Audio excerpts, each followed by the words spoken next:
Bem-vindos de volta ao podcast do Jazz em Goiânia. Eu sou a Mariana Pares. Eu sou o Fabiano Menezes. Hoje a gente vai falar de uma formação, de uma grande formação, que não é uma big band, mas também não é uma jam session descontraída.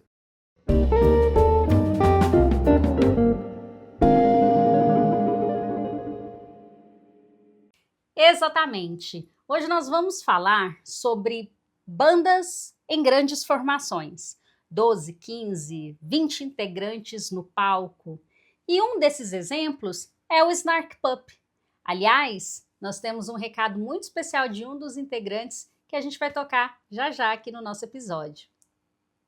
Exatamente. O Snark Pup está no Brasil, vindo aí catalisado pelo Festival The Town, que acontece em São Paulo. O festival está trazendo uma série de nomes do cenário internacional, como o Snark Pup, o Kamasi Washington, o Jacob Collier. E essas atrações estão aproveitando para fazer uma pequena turnê pelo Brasil e por outros países da América Latina. Então, teremos agora em setembro shows dessas 3 atrações e também de outras atrações que estão pegando carona no The Town. Então se liga no recado que o Zach Brock gravou especialmente para a gente aqui no Jazz em Goiânia, arriscando inclusive um português. Veja só. Olá, Brasil. Mal podemos esperar para ver vocês. This is Zach Brock from Snarky Puppy. Can't wait to see you. O Zach Brock, que é um violinista sensacional, a gente teve a oportunidade de assisti-los há 2 anos atrás, lá no Circo Voador, no Rio de Janeiro, né? Quando o Snark Pup esteve aqui pela última vez. O Zach faz parte desse grande coletivo que é o Snark Pup, né? Então, o Snark Pup tem ali 12 a 19 integrantes no palco. Se eu não me engano, quando nós os assistimos no Rio, Eram 12. Eram 12 participantes. No Exatamente. A gente até sentiu falta de alguns que a gente acompanha, que a gente queria ver ao vivo, mas fica sempre para a próxima, né? Mas a pergunta é justamente essa, Fabiano. O Snark Pup é uma big band? Não, não é. A big band é um formato jazzístico muito específico, com arranjos voltados para destacar os sopros, né? Uma big band ela tem uma parte que a gente chama de cozinha, que é uma bateria, um contrabaixo e um instrumento harmônico, pode ser piano e guitarra, pode ter os dois, não tem problema. E você tem o que a gente chama de metais. É tecnicamente errado chamar de metais, porque os saxofones são do grupo das madeiras, mas enfim, ficou popular, todo mundo chama de metais. Então a gente tem, dentro desse grupo dos sopros ou metais, vários naipes. Você tem os saxofones, que normalmente são 2 sax alto, 2 sax tenor e 1 sax barítono. Você tem os trompetes, que pode variar de 2 a 4. E você tem os trombones, que geralmente são 3 trombones. 2 trombones tenores e 1 tenor baixo, né, ou barítono. Os arranjos são compostos para valorizar esses naipes, tem técnicas de escrita de arranjo específica para isso, e inclusive como curiosidade, é daí que vem o termo band leader. O band leader vem da big band, usado para designar aquele músico que tem uma influência proeminente sobre os outros, quem organiza, quem escolhe os arranjos, quem faz os arranjos, enfim, né? Então a big band é isso. O Snark Pup não tem nada a ver com isso. O Snark Pup, por exemplo, se a gente pegar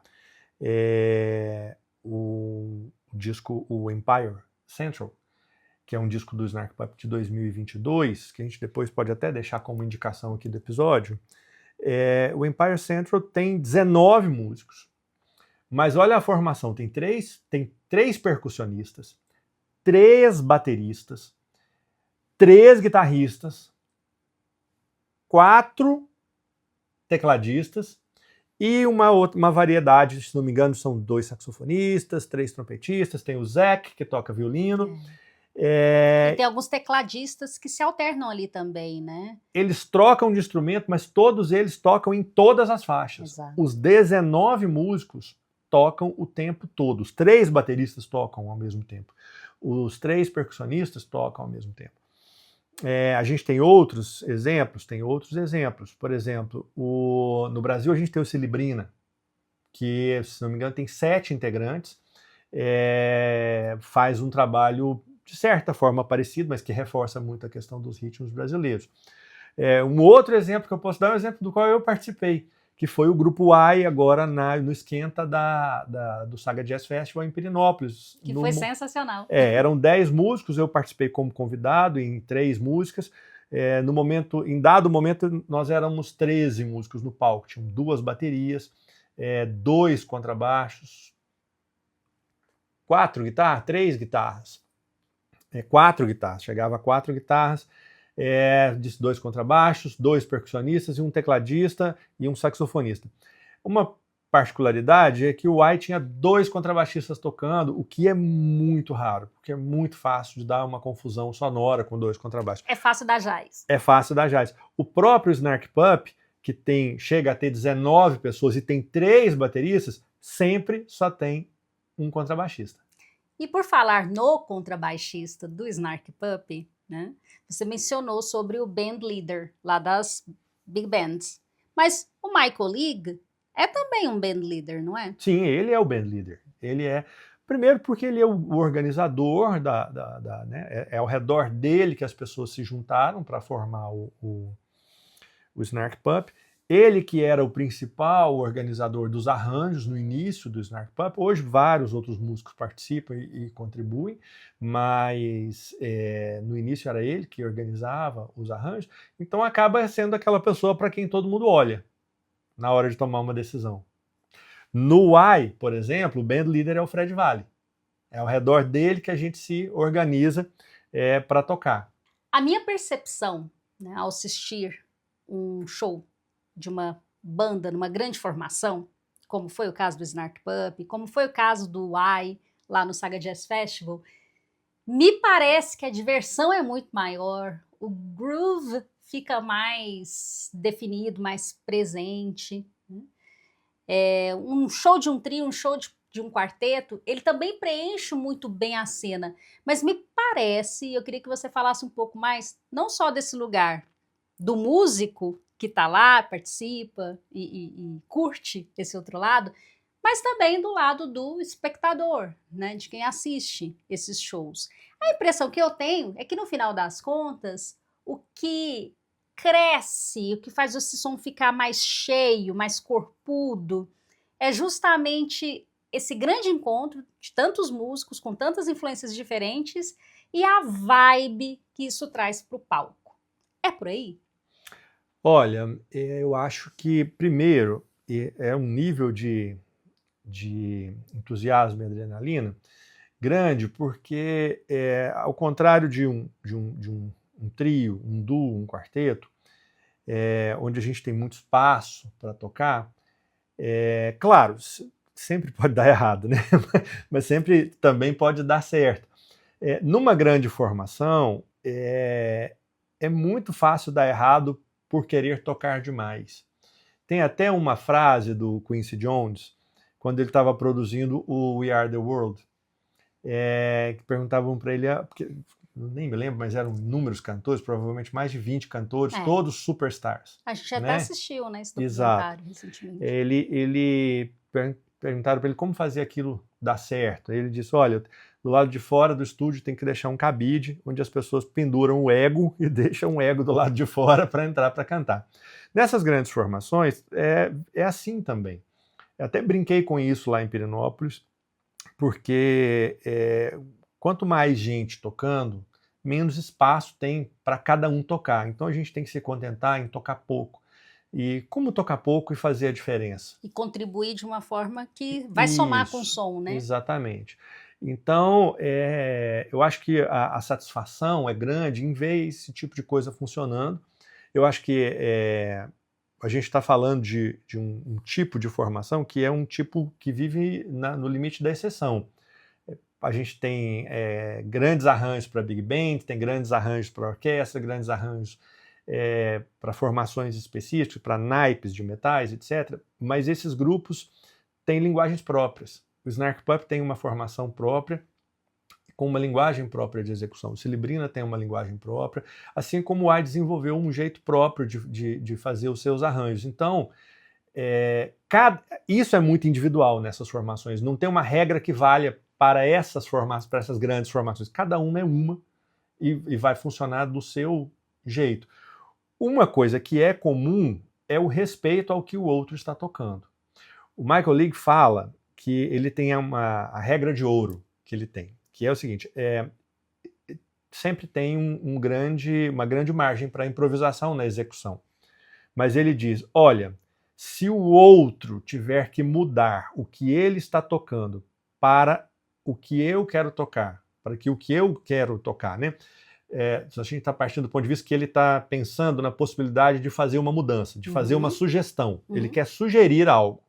Então, quando ele quer sugerir algo, ele usa essa regra de ouro, que é a seguinte, ele pensa, se o outro tiver que mudar o que ele está tocando para o que eu quero tocar soar bem, está errado. Perfeito. Se eu quero dar uma sugestão, mudar o que eu estou fazendo, ou tocar algo a mais, isso tem que funcionar sem que o outro precise mudar o que ele está fazendo, senão não vai funcionar. Ou seja, senão é a música coletiva. Senão mesmo. vira um dominó, porque uma mudança minha vai acarretar necessariamente na mudança de todos. E aí esse processo não chega num resultado nunca, porque tudo, quando chegar todo mundo mudar, o último vai querer que eu mude. E isso vai estar sempre mudando, né? Então essa é a regra de ouro que ele tem. E é interessante, né? Porque o Snark Puppy, ele surge do encontro desses músicos da Universidade do Texas. Isso.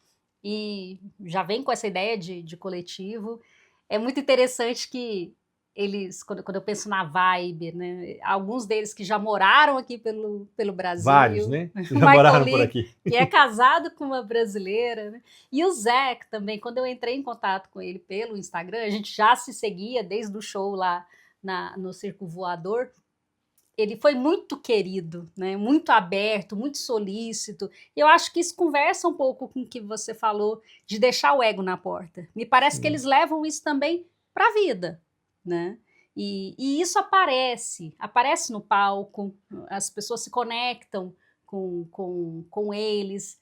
E o que aparece no palco também, obviamente, é todo o estudo, todo o empenho que eles colocam. E é interessante porque eles vêm nessas formações, mas eles também sustentam ao longo de todo o ano das suas carreiras formações menores também, né? O próprio Zac está num trio junto com o Ogawa e com o Bob Lanzetti. Tem outras formações também, né? Tem o próprio Michael League tem um duo com o Bill Lawrence, né, de piano e outro instrumento, porque o Michael League às vezes toca contrabaixo, às vezes toca laúd, enfim, vários instrumentos étnicos. O Michael League coordena o Bocantê, que é um grupo de música étnica africana, do qual o Bob Lanzetti faz parte.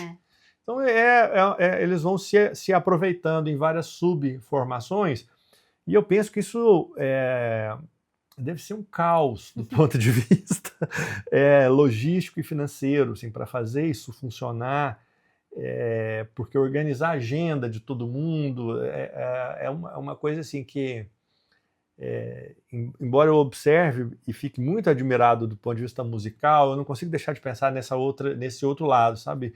De como fazer isso funcionar do ponto de vista logístico e de uma forma que todo mundo esteja feliz ao subir no palco com a vibe, que foi a vibe que a gente viu no Rio de Janeiro, no Circo Voador, 2 anos atrás. A gente tinha a sensação de que se o mundo acabasse, estava todo mundo ok, porque eles estavam vivendo o melhor dia da vida deles ali, naquele dia, daquele show. Perfeitamente. O próprio Mark Lettieri, né? Eu falo Lettieri porque é italiano. Alguns chamam de Mark Lettier, né? O próprio Mark Lettieri, ele tá sempre aí em turnê, né? Ao redor do mundo todo, mas me parece que tem algo que chama para que eles toquem juntos ali, como Snark Puppy, porque me parece que aquilo é muito legal. É muito legal de assistir, mas deve ser muito mais legal de fazer, né? Então vamos deixar aqui a indicação. Perfeito. Né? Eu acho que um ótimo exemplo para conhecer o trabalho do Snark Puppy, quem não conhece, é o álbum que eu mencionei, o Empire Central. É um disco que foi gravado em 2020, foi lançado em 2022, foi gravado no Texas, é um disco cheio de homenagens ao Texas, que é a terra da maioria deles, né? Foi gravado ao vivo no estúdio, então assim, tem um público, está disponível, além do Spotify, está disponível em vídeo no YouTube, é sensacional. Quem assistir vai ver que tem uma certa quantidade de pessoas assistindo, todos de fone, assim, e levaram 8 dias para gravar.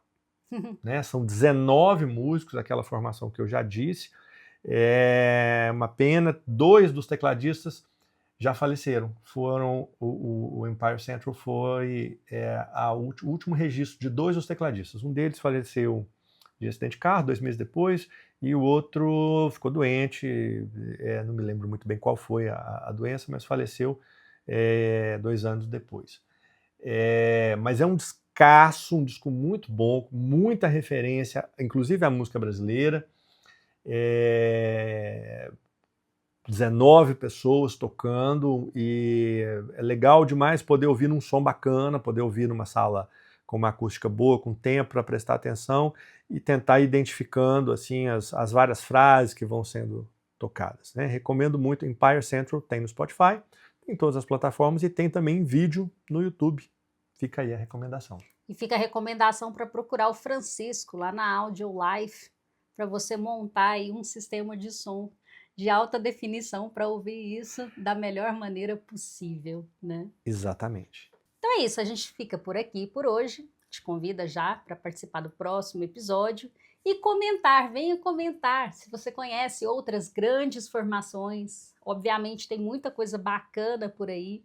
Hoje nós trouxemos o Snarky Puppy como um grande representante dessas formações. Cilibrina também, né, como essa banda brasileira que está dentro dessas grandes formações também, mas a gente queria ouvir de vocês. Quais bandas de jazz, de instrumental, em grandes formações que você curte e que outras pessoas também merecem saber? A gente aproveita para agradecer. Zach, thank you so much for taking some time to record this message for us. You are awesome. We can't wait to see you here in Brazil. Né? A gente mal pode esperar para vê-los novamente aqui no Brasil. Tenho certeza que quem se arriscar em alguns dos shows por aí, vai ter São Paulo, vai ter Rio, vai ter Curitiba, tenho certeza, dá uma olhadinha. Se você entrar lá no Instagram do Snarky Puppy, na bio você consegue ter acesso a todos os shows onde eles vão rolar, não só no Brasil, mas também em toda a América do Sul, e fica o reforço desse convite que o Zach nos fez hoje. Para contrastar, semana que vem a gente vai falar da formação de uma única pessoa. A gente vai para Rio de Janeiro assistir Pat Metheny esse final de semana. Semana que vem a gente traz para você as nossas impressões a respeito do show, comentando esse enorme contraste de 19 pessoas para uma. É a turnê que o Pat Metheny toca solo, apenas ele e o violão. Além do @Jazz em Goiânia no Instagram e do nosso canal no YouTube, você também nos encontra no WhatsApp. Nós temos um grupo exclusivo onde só nós enviamos as mensagens, não tem bom dia, boa noite, então é um grupo para você realmente só se manter informado da cena do instrumental, da música, do jazz, da música brasileira aqui em Goiânia, e a gente faz o convite para que você entre nesse grupo para ficar por dentro de tudo que está acontecendo, para não depender de algoritmos, né, e conseguir participar da cena, que, aliás, você encontra de forma integral lá no Jazz em Goiânia no Instagram e no nosso grupo, que é... Se você quiser participar, então, do nosso grupo do WhatsApp, manda uma mensagem para a gente que a gente te inclui, tá? O número é 62 981733666. 62 981733666. Manda uma mensagem que a gente te inclui no grupo. E é isso, pessoal. Até o próximo episódio do Jazz em Goiânia. Até a próxima.